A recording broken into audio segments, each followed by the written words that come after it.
Yeah, but I'm back. Okay, good. Um, yeah, but I was saying what had become popular was refusing to go into the armed services. Um, so um, some people like Muhammad Ali, he actually refused to be inducted and went to prison. But many of us, when they used to send you a letter and they would send you a token to get on the subway. So when you got that mail and you felt, oh wow, there's a token here. It's like, so you knew you knew you were being inducted into the service, and we just wouldn't go. You know? Hmm. And where did you end up going? Well, I went to I went to Oakland, California, because we had just started the Black Panther Party that was based in Oakland, California. So I wanted to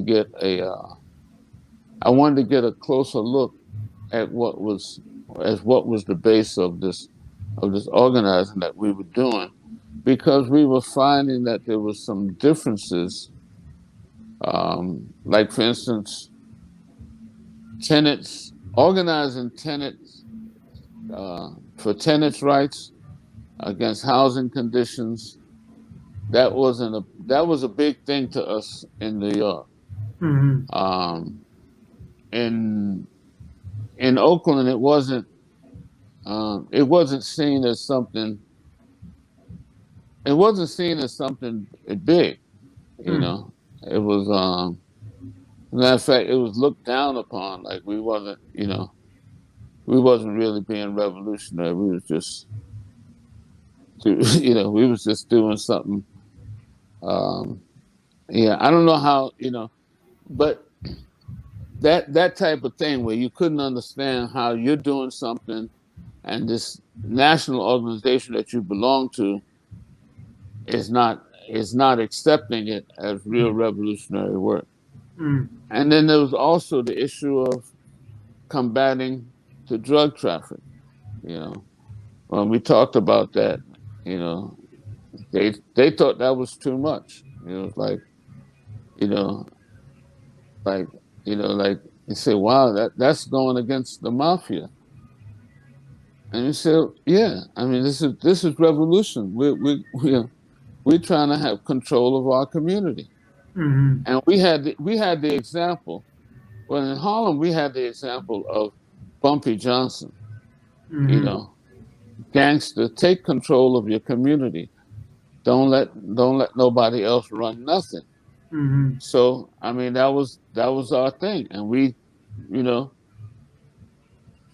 so so to have somebody, a revolutionary organization, revolutionary leadership, tell you that you're going about things, that you're taking things too far, kind of suggested to many of us that maybe they weren't as serious as we were, Hmm. or they had different ideas. And like when I went out to California, I remember being in San Francisco walking one day, and I was just looking at the houses. And they were painted, these pink and yellow and purple pastel colors. I actually went up to one of the houses and touched it because it looked like candy to me. And I said, "Wow!" And I'm looking at how they living and not knowing that not taking in consideration what the um, what the what the ruling class was living like, Hmm. because I never got to those neighborhoods. Just Hmm. seeing the neighborhoods, just seeing the neighborhoods where the average Panther was living, I was saying, I mean, I didn't keep his views for long. I was saying, man, what are they fighting for? This is what, because you grow up in Harlem, or you grow up in the projects in another part of the city. Hmm. You don't, even when you go to the projects out there, it's like people got it's like townhouses, Hmm. you know. It's like it's a difference even in the project. So just in the comparison of New York to California and the everyday living, I thought that they I thought that they were living large compared to, how we Mm, was living. And they could carry guns. mm, They had open carry. They could carry guns. I mean, like go a place like Marin City, people walking around with guns on their hips strapped to them. We carried guns, but we had to have our guns tucked in, mhm, you know, tucked in, maybe carry them in a bag or maybe carry them under a belt, on a belt under our shirt, then a big shirt over that shirt, you mm. know, and so it was just seeing the differences. So I was just going out there to see what was the difference, to see what was the matter, why our level of understanding struggle wasn't the same as their level of understanding struggle. And those were some of the first things I encountered. Of course, when with further study, you know, I you know, further study, I began to see that this is the difference that we saw was the same difference that they saw between how they were living and Mhm. how the upper echelons of society was living. Mm. And do you have a sense of whether, say, the Chicago chapter with Fred Hampton was more similar to the New York chapters or more similar to Oakland? Um, well, it was more similar to New York. What was going on in the Midwest was more similar to what was going on the East Coast. Mm-hmm. Uh, just in just in the style, just in the style of housing. Just in the layout, in the terrain of what things look like, and then to see that the oppression that came from the underworld was the same. Mm. You know,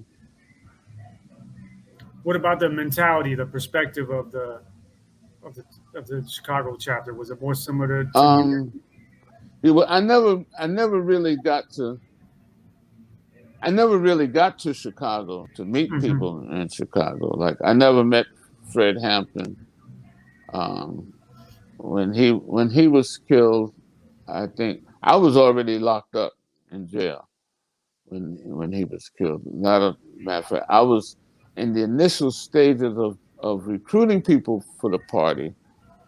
I was I was there, but I was underground in the latter stages of developing the party Mm-hmm. further. So I didn't get to travel a lot of places. I traveled from New York. I went out to California, and then I got I got I got caught up in a thing where they were they were they were hunting some they were hunting the police were tracking down some people, and I was living in a place where they thought I was one of the people they was tracking down. Mm-hmm. So I got um, I got busted in there. And we were dealing with reloading our shells. Reloading shotgun shells, reloading shells for 38s and 357 magnums, what have you. And I had gunpowder in the house, and I had over the limit. Mm. The limit was 5 pounds. I had 10 pounds. So at that time, they would send you to prison for 6 months to 5 years. That's the thing. California, they had these indeterminate sentences. Mm. So when I got sentenced to 6 months to 5 years, a year later, after I was sentenced, that turned into a 6 months to life sentence. So had I been arrested, had I been arrested a year later on that same charge, I would still be on parole Mm. from 1968. From 1969 Mm. to now, I'd be still on parole. And you went they put you in Soledad. Yeah, I wound up in Soledad. The first um the the place where you go, everybody goes is Vacaville. Mm-hmm. Yeah, like in New York, everybody goes to Sing Sing. Arsenic, New York, we call it Sing Sing. But everybody goes. The reception center in California is Vacaville. So I went to Vacaville, and then I went to Soledad. Um, I went to Soledad after being in the reception center for a few months. And when you were I in was, Soledad, did you meet any of the Soledad brothers? no, I came into Soledad in like the fall of '69, Mm-hmm. and I was in Soledad South. They were in Soledad Central, Mm-hmm. and there was an altercation on the yard, um, where the police. This is the thing that no matter who would fight on the yard, the police would shoot black prisoners. Mm-hmm. They had gun towers on the yard. Mm-hmm. I don't know if you've been in the joint, but how the gun towers are situated on the yard. They can from the gun tower they can look at every situation. I remember sometimes in Soledad where some white inmates would be fighting some other white inmates in one part of the yard, and the police would just fire a bunch of rounds over where the black inmates was. You Mm-hmm. know, so from my understanding, that the Soledad brothers were brothers like John Cruchette, Frida Drumgo, and Jonathan Jackson. George Jackson. George Jackson. They retaliated against that form of violence and discrimination that was like attacking black prisoners. And for what I understand, they bumped off one or a few guards, Mm-hmm. because of that. And a similar situation happened. I was transferred from south to north.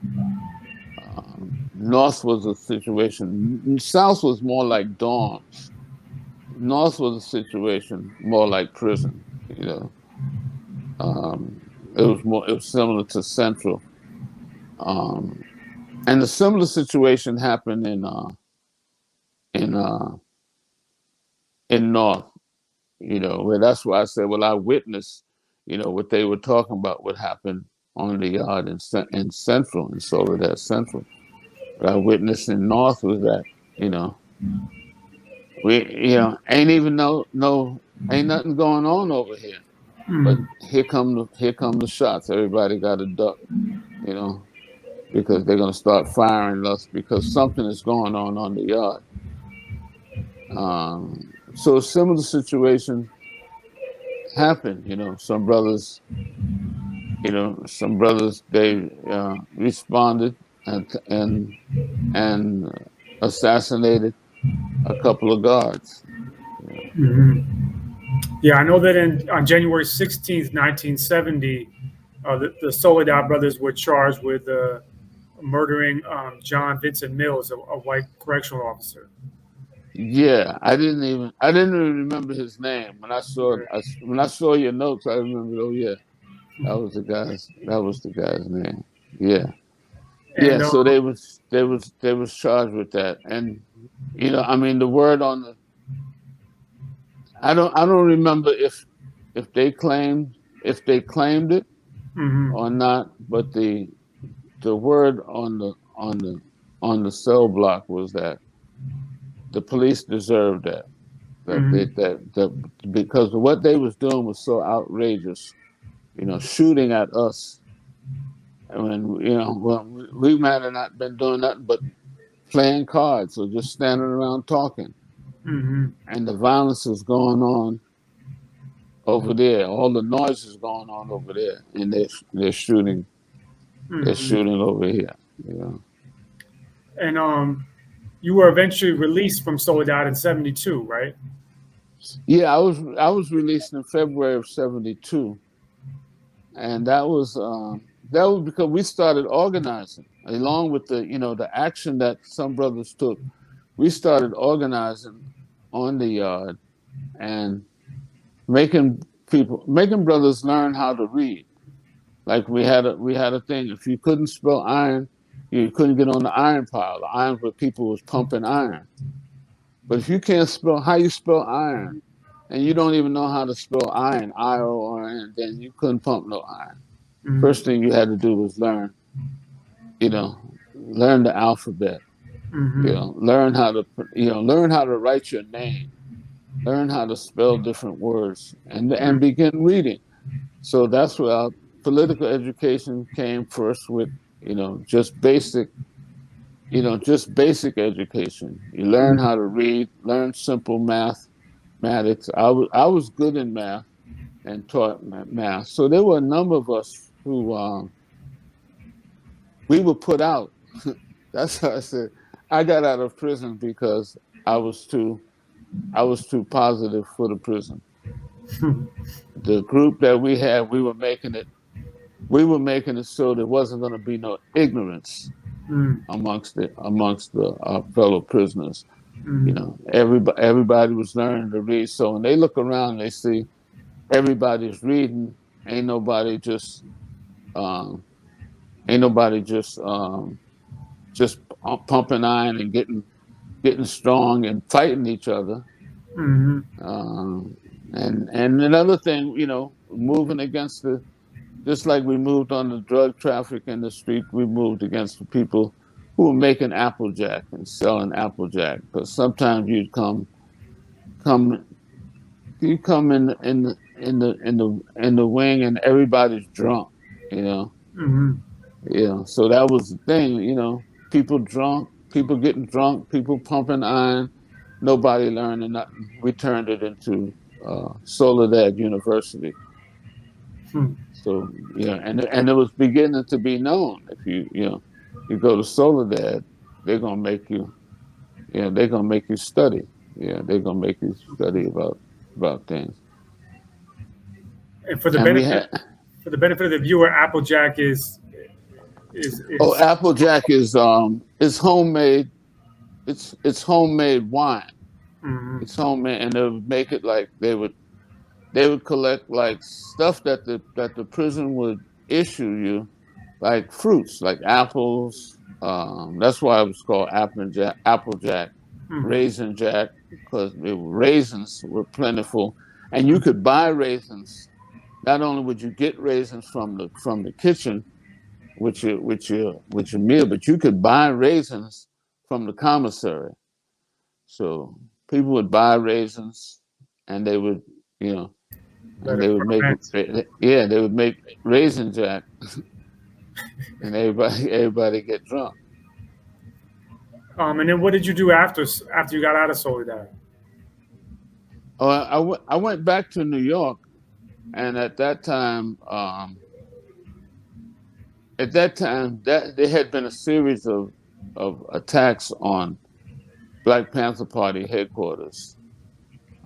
The whole Black liberation movement was being attacked by police and FBI and such, and the and people being put in jail. So they had formed um, what was known as the National Committee for Defense of Political Prisoners. We had to have that. That was formed as a excuse me. That was formed to because there were so many people going to prison, and then in prison you would meet. Because when you go to prison and you come out, then you got a whole nother level of friends that you met in prison. Mm-hmm. So the National Committee for Defense of Political Prisoners were not only for to gain support for the Panthers and political people who were being locked up, but for the average citizen in Harlem And it spread to other parts of the country.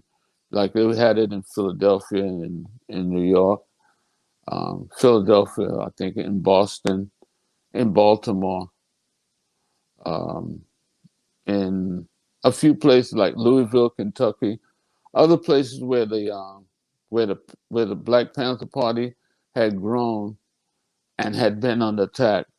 We had formed these committees to defend political prisoners, and that was primarily what I worked with.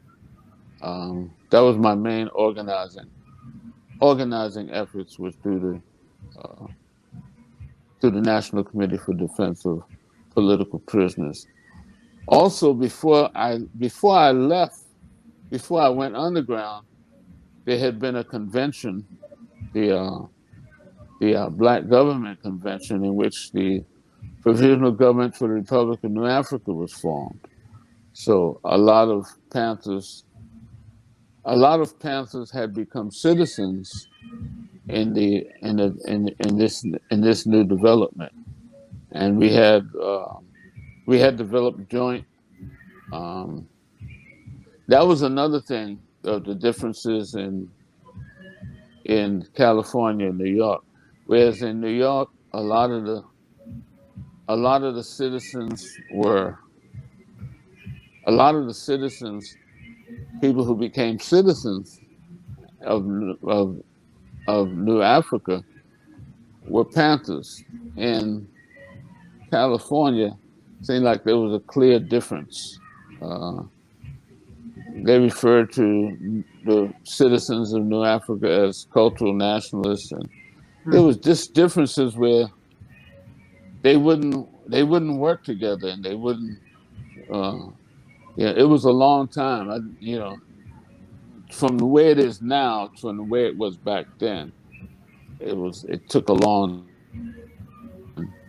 time getting to that. But it was like right off when the provisional government was started, a lot of Panthers became part of that too. We From saw the the East same Coast. goals. Yeah, on the East Coast. Mm-hmm. Yeah, in New York and Boston, Philadelphia. Connecticut, maybe. Yeah. And can you explain what the Republic of New Africa is? I think a lot of viewers don't know what it is. Okay, the Republic of New Africa. The Republic of New Africa was the name chosen for the new nation. A lot of us had always we would talk about the the black nation. The nation some people refer to as a nation within a nation, but the Republic of Africa. There was a conference held in um, in Detroit. But see, first there was as part of our movement for self determination was this concept that we had to govern ourselves. That's why within the Black Panther Party we had the Minister of Defense, Minister of Education, Minister of Information, Minister of Health and Welfare. We had these different segments of the party, which which put into practice self development. Community control and community self development. Um, so so having a government meant that you would form a government to do these same things that the different ministries of the party was. It would be ministries of the government or departments of the government that would be doing it. So we had a lot of joint ministries because the same people, we're talking about the same population, so it's the same people doing the same work. We see the same thing need to be done. But what we were looking at, well, one of our, in the 10-point program, and point number 10, it says to that we want land, bread, housing, security, etc. And as our main political objective, we want a UN supervised plebiscite to determine for the black masses to determine the will of the colonized nation. And so and that determining the will of the colonized nation meant that we could take a vote to determine if we wanted to stay a part of the U.S. or we wanted to have our own separate nation. And that's what the Republic of New Africa was. That represented our will to be our own separate nation. So all the Panthers didn't do that, but many of them saw this as the fulfillment of point number 10, or furtherance of our acting on point number 10. So that's why I refer to us as citizens, and not members, because we weren't just joining another organization. We had organizations, but we were forming these organizations now into these organizations became a government, and our communities which were colonized were then within where they were then, now we were under the control of our own government.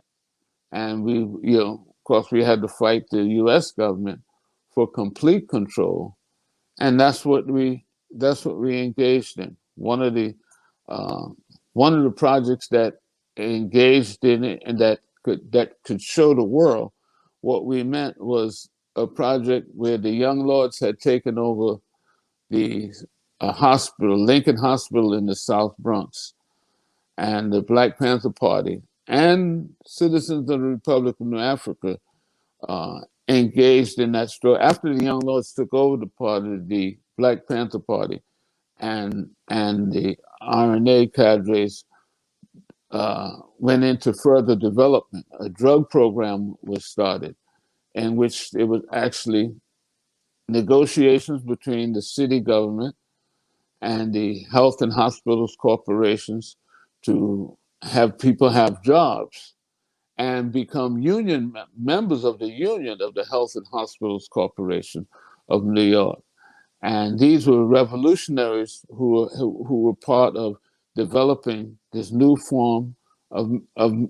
form of medicine, whereas methadone had been the chief way of treating drug addiction.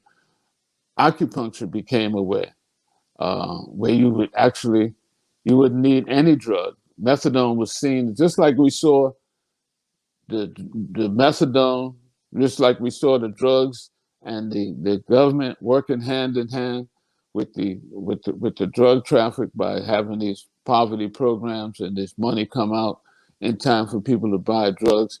Now they didn't need that middleman. They would have a program where they say they're going to cure you from drugs, but they would put you on another drug. So this program began to take people off drugs, period. You could detox people. We didn't have, we had a lot of drug programs were maintenance programs, but people became on drug maintenance. But at Lincoln Detox, we started detoxing people. So you give people less and less methadone every day. But that became a big issue because people, um, you're not open every day. So when the days you're not open, you got to give people methadone to carry them over for the few weeks. I mean, for the few days the weekends and holidays that you're not open. And so methadone began, like people selling it on the street. There was even there was even cases of, in some centers, people would steal methadone, and methadone became the new drug on the street. And also with methadone, we found that because methadone, it would it would take the edge off, so you wouldn't have the urge to get high. You wouldn't have the need to get high. You wouldn't have those stomach cravings. You wouldn't have those cramps. You wouldn't have those headaches. But you wouldn't feel high. You know what I mean? You would just feel, and like by that time, I mean, the depression is so great. People want to be high. People want to be high. So people would go and they would buy alcohol. They would buy then not only cheap wines, but chemical wines like MD 2010, Wild Irish Rose. We used to take those things to the lab, and we found out there wasn't a grape involved in these things that they called wine. That these were chemicals, Right. and people were overdosing. People were overdosing from methadone, but people would overdose quicker when they would have that combination of methadone and wild Irish rose, or methadone and MD 2020, which we call Mad Dog 2020. When you take the methadone and take this cheap wine, you were finished.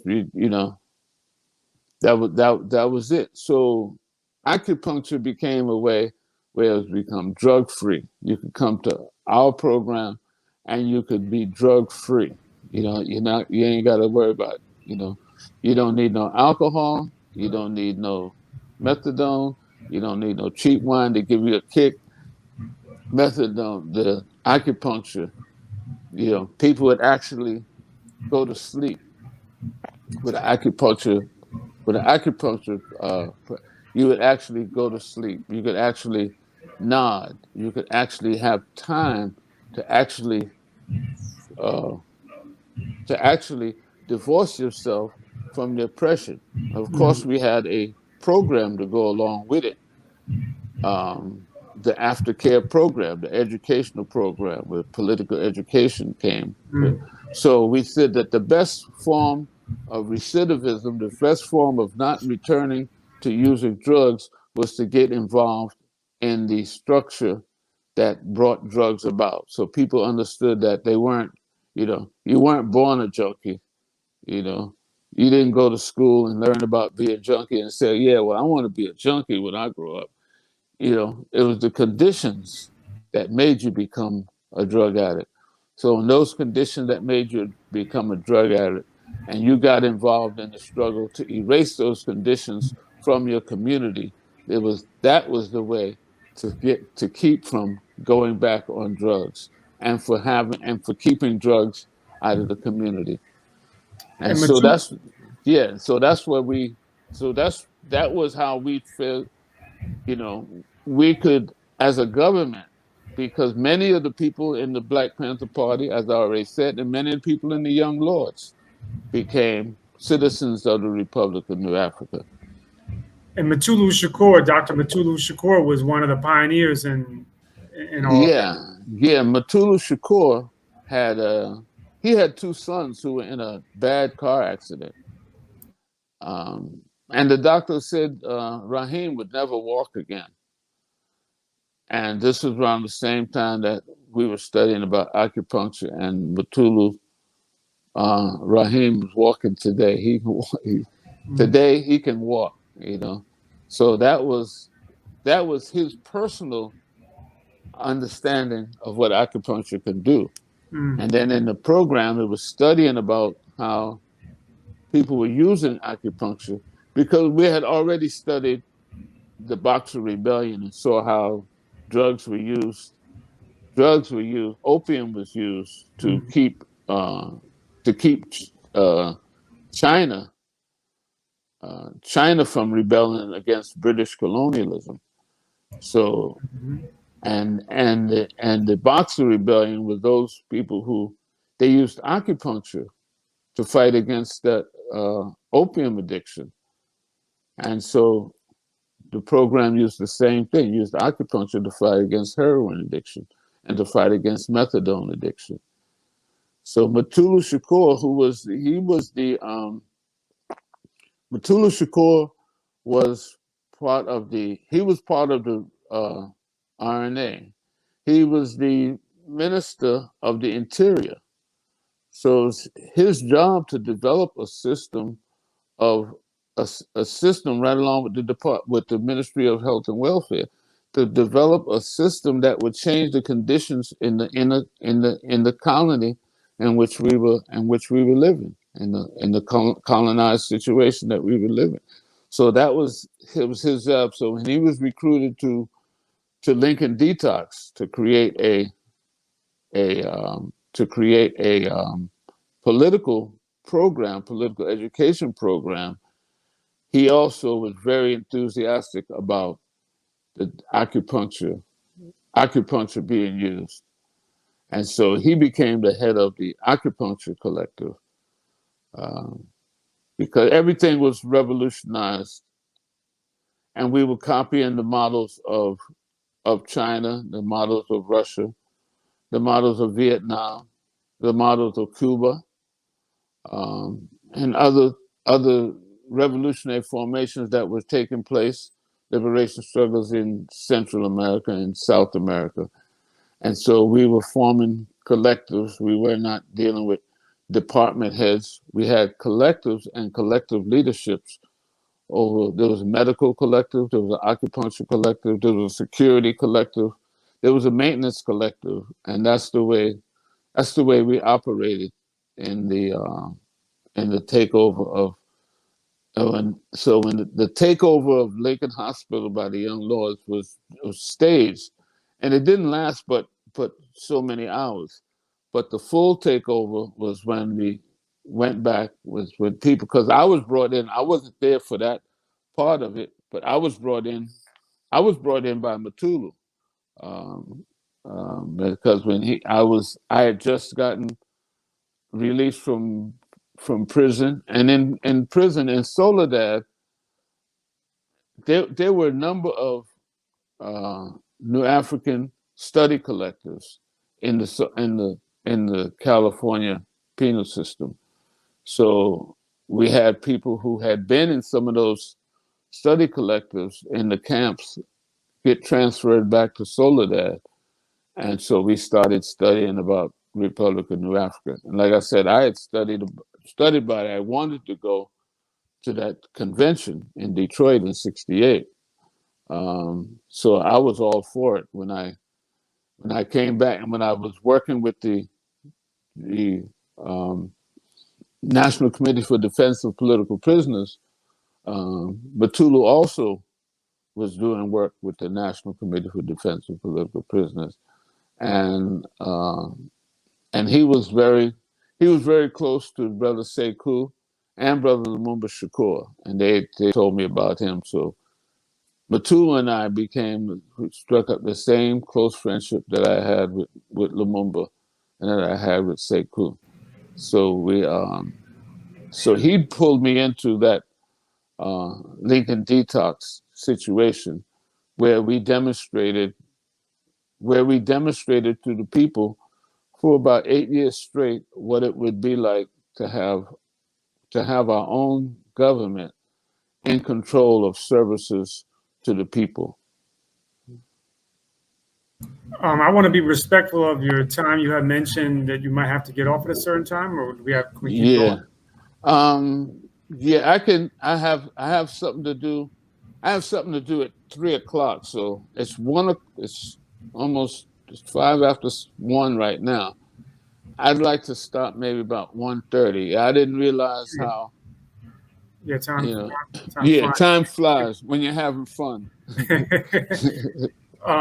Speaking of Matulu, um, in March 29th, 1969, um, what happened with Matulu in regards to the Republic of New Africa? Oh yeah, Matulu was a member of the Black Legion. That's the military wing of the Republic of New Africa. Actually, the Black Legion was servicing more than just the government of the nation, but he was in it because he had become a citizen of the Republic of New Africa. I remember when we were recruiting for the Black Panther Party. I remember being at a session, one of the recruitment sessions, and him being there, but I don't remember him ever joining the Black Panther Party. But when I came home, he was a citizen of the Republic of New Africa. But before I came home, there was the second convention, the the anniversary of the founding of the provisional government was were in the process of having their second government convention, when they were attacked by the police. Um, this was an this was this was an all-out attack. They were assaulted. They were in the church. New Bethel Church, was the church where Aretha Franklin's father was officiating. But I've had Legionnaires tell me that they were on post like 2 blocks away, and some 3 or 4 or 5 blocks away, and they were attacked at the same time that the building was attacked. So even though they the the police, the state likes to tell the story about it was a fugitive that they said they were looking for, and that he ran in the building, and that when they tried to go in the building, they were attacked. Of course, when they tried to go in the building, anybody who tried to go in the building was stopped. I mean, that's what security's job is. But they tried to act like your security is nothing, and they the police, and they can go where they want to go. But but we are a separate nation. We're having a nation. We're having a convention, and you can't go where you want to go. Just like they stormed the Capitol building in January 6th, and they got away with it because they're all friends. But we ain't all friends with the police and the FBI. So they didn't get away with it. One policeman, I think one policeman was killed, and so then they arrested everybody. But they began shooting and into the convention. And the reason that we say it wasn't a shootout, because what was done by the defense forces that time was to protect the people there, and not to engage in a shootout with them,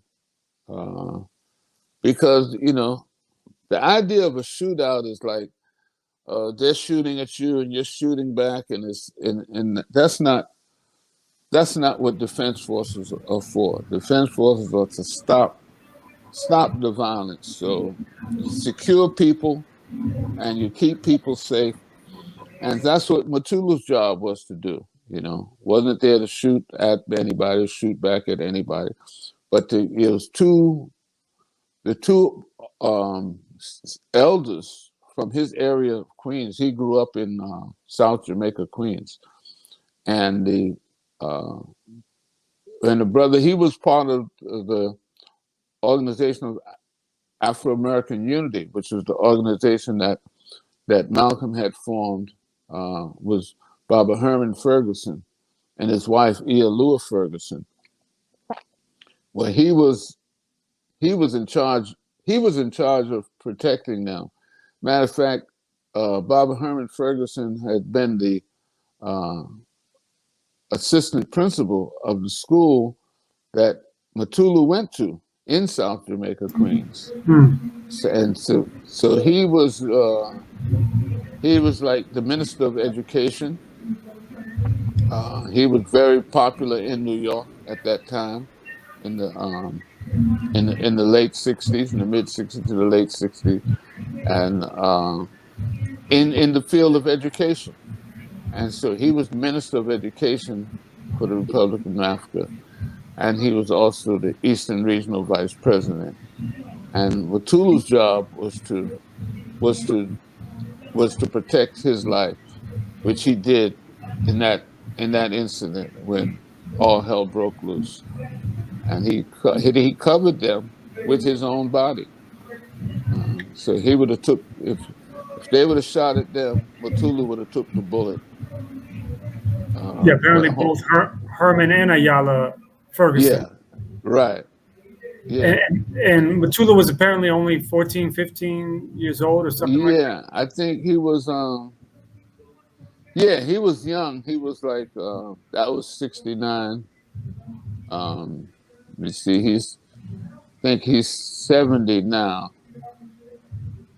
So he may have been so he had to be less than 20. He may have been like 16 or 17 in 1969. And I remember you called it a shoot in, not a shootout. Yeah, it was a shoot because they were shooting in. I Hmm. mean, the African Legion, the Black Legion wasn't. They wasn't shooting. They wasn't shooting out at the police force. The police force was actually, and the FBI and whatever other military formation they were pinpointing who were the soldiers. And I've had some of the people who were in the Black Legion tell me that they were attacked and they were stationed blocks away from where the convention was. Mm. So they were shooting so they were shooting at us, you know.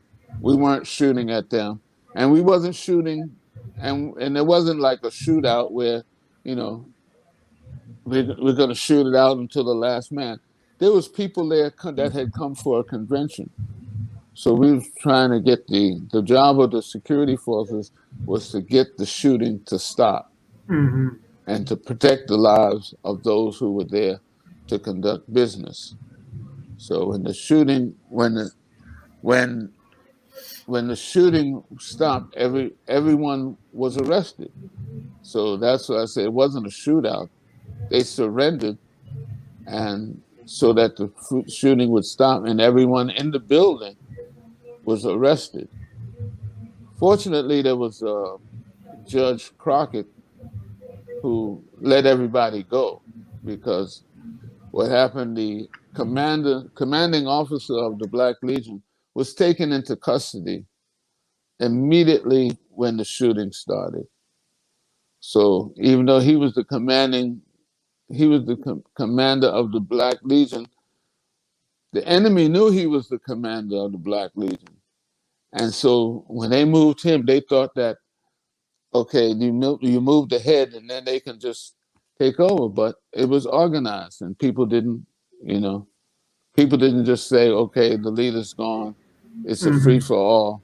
You know, do what you want to do. Whoever was next in command, you know, took over and they were given orders. They were instructing the people of what to do, to retreat to a safe area. And that's what people were doing. They were covering people and retreating to a safe area where they wouldn't be shot. And that's how it ended. But they were shooting in. It wasn't it wasn't a back and forth shootout. Hmm. They shot in, and security forces secured everything and taking and realizing that what was going on was that the government was under attack. They wasn't just shooting in at that building. They were shooting in several places close to that building where they saw that there were soldiers stationed. And fast forward into 1976, um, you married Aya Fulani Sunni-Ali. Yeah, yeah. Ia Fulani, Sunni-Ali. Yeah, we got married at the at what's called the Freedom Fighters Mosque. That was the mosque on Woody Crest um, in the Bronx.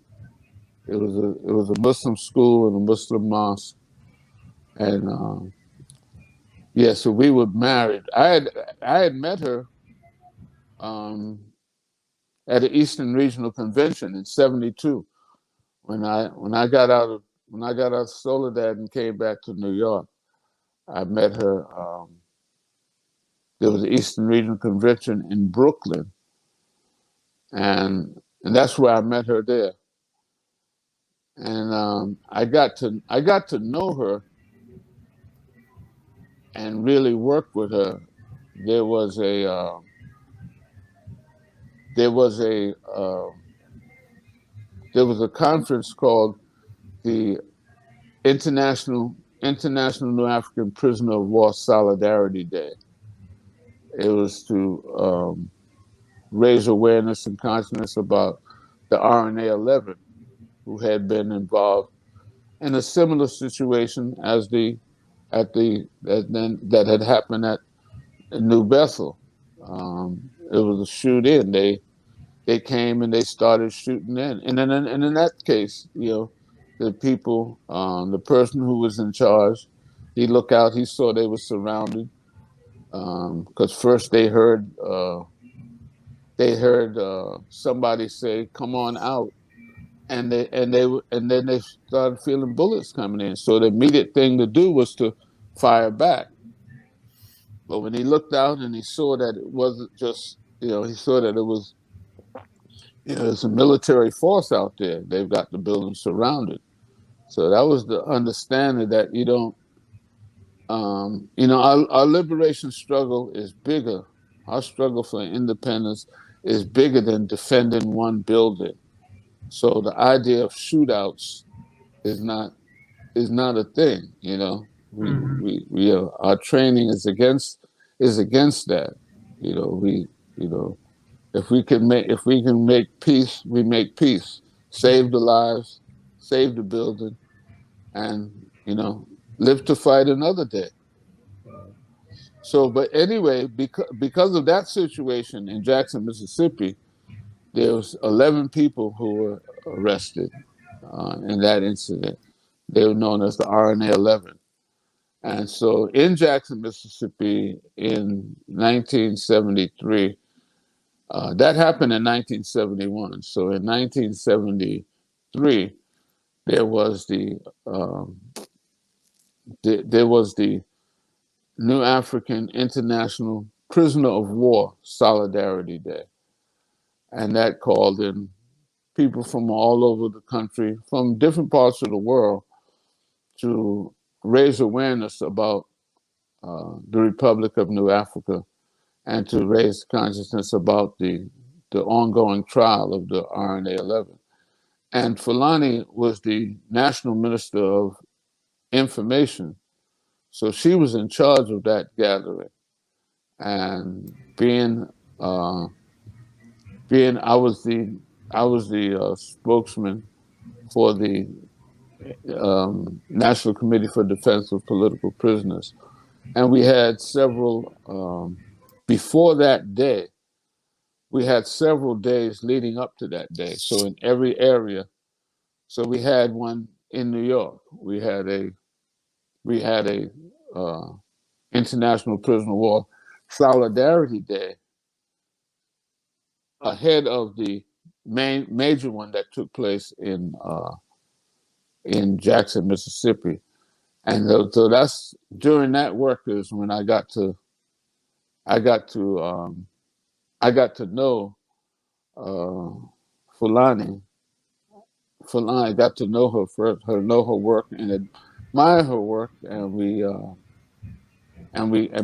began working together. But because when I met her, she was married to a brother Ahmed Obafemi, and we became good friends. We're still good friends. As a matter of fact, he became a political prisoner. He was at the 1972 Democratic Convention in in Chicago. no, that was in Florida, and we had a bill a bill that we were introducing that called the anti-depression bill. It was a bill against to wipe out poverty. That was the design of the bill. So we were introducing that to the U.S. government, and in the course of handing out information about the New African anti-depression bill, the cops grabbed him and another brother who recently passed away, Tariq Sonibeyeta, and they charged them with attempted murder. They said that they were there to conspiracy to kill um, McGovern, who was the Democratic nominee for president. Um, but that was that was who Fulani was. That's what Fulani was married to him at that time, Brother Ahmed Obafemi. But a few years later, we got married and continued. I had children. She had children. Then we had children together, and we had a big family. And then other children who were friends of our children and whose parents were friends of ours, and some whose one one one parent who had passed away left you know left her son with us. So we had we had 10 children in the household that we raised. Mm. Yeah. And grandchildren as well now, I understand.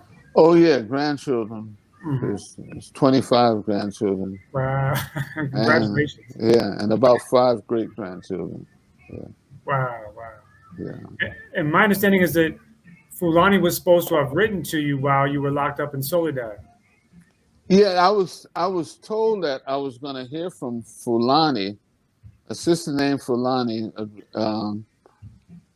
I don't know how long you've been in New York, but there was a Japanese woman who was an associate of Malcolm X. Her name was Yuri Kochiyama. Hmm. She was the first non-African citizen of the Republic of North Africa. Hmm. She was a Japanese national, but she told, because she used to deal with political prisoners all the time, and she Hmm. told me that I would get a letter from Fulani because Fulani was writing to prisoners, but she never wrote me. When we began working on the International African Prisoner of War Solidarity Day, I used to kid her about that. So well, how come you never wrote me? Um, and what were some of the positions that Fulani held in the Republic of New Africa? Okay, like I said, she was Minister of Information. She was Eastern Regional Minister and National Minister. She was the Eastern Regional Minister of Information. But when the RNA-11 situation happened, she became the National Minister of Information.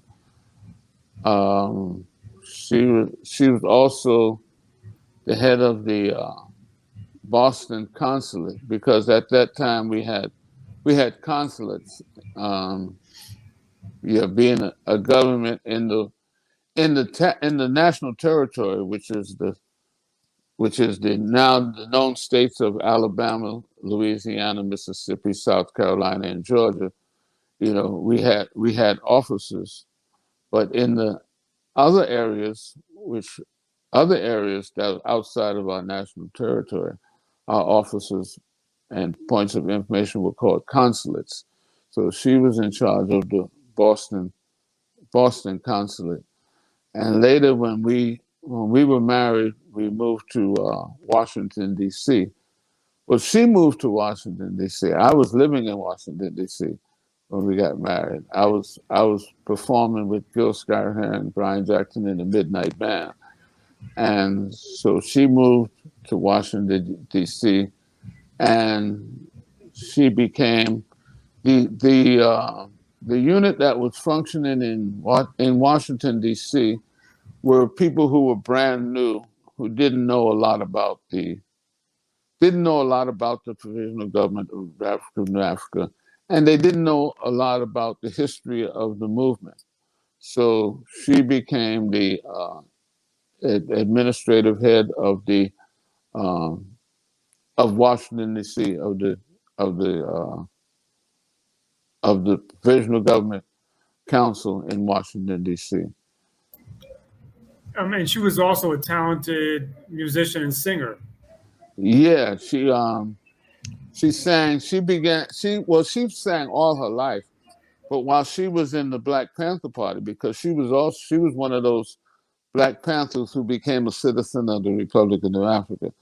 And when she was in the Black Panther Party, uh, she was in Boston, in the party in Boston, and there was a field marshal in Boston named by the name Chico Noblet, and Chico Noblet was a close associate of Kwame Ture, who's Stokely Carmichael, and Kwame was married to uh, Kwame was married to Mary McCabe, Zenzele Mary McCabe, and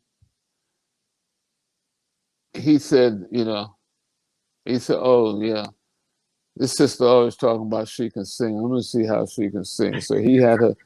He tell her to sing something for his wife. Mm. They were over Kwame's mother's house, and Fulani said she sang a song called "When I've Passed On," which is a song that Zenzele had written. And when she finished the song, Zenzele had tears in her eyes Mm. and signed her up right away. So, you come, come on, sing with me. So she, from that point on, she began touring with Mary McCabe. Touring with Mary McCabe, and Mary McCabe and Nina Simone were, they were tight like bosom buddies. So when Nina Simone heard her, she wanted her to sing with her. Mm. So she sang with both of them. Uh, that's why she was a Black Panther in the Black Panther Party, and made that and then became a citizen of the Republic of Africa while she was traveling around. She also had that security position, and she was security for Kwame Ture because Kwame Ture he was on speaking tour. Mm-hmm. Simultaneously, as Miriam was on a performance tour, and Fulani was singing with Miriam on the performance tour, she was double timing. She was double timing, doing the singing and doing security for Kwame, who was doing a lot of speaking. And this was primarily in Europe and the Scandinavian states.